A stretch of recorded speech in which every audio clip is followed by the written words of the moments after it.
a doua zi de Crăciun, unii bucureșteni au ales să se relaxeze la patinoar. Colega mea, Mădălina Lambrinoc, se află într-un astfel de loc și vine cu detalii. Mădă, bun găsit, te ascultăm!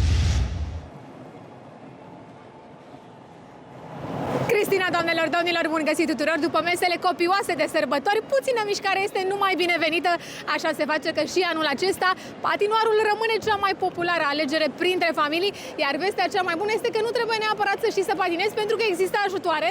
Teo este ajutorul meu de astăzi. Înainte de toate, îți mulțumesc tare mult pentru că mă ajuți. Ce ar trebui să știm înainte de o astfel de ședință pe patinoar? Păi putem să începem cu timpul, este de 30 de minute, o sesiune cu un antrenor din partea staffului nostru.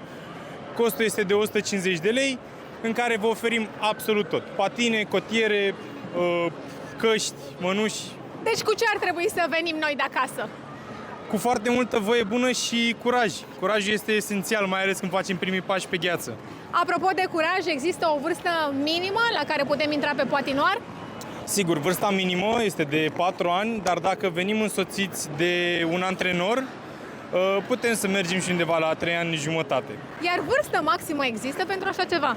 Cu siguranță niciodată, deoarece avem și patinatori care au undeva la 70-80 de ani, doar că aceia vin mai mult în perioada dimineții, când e patinoarul mai liber.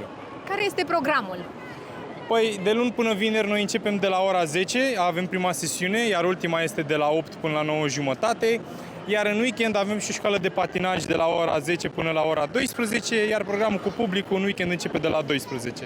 Teo, mulțumesc tare mult! Văd că sunt aici și copiii aflați la prima ședință de patinaj, însă văd și adevărate figuri pe gheață. Deocamdată aș tinde să mă încumet și eu la prima ședință, să văd primii pași pe gheață, dacă o să-mi iasă deocamdată atât de aici. Cristina, înapoi la tine în studio!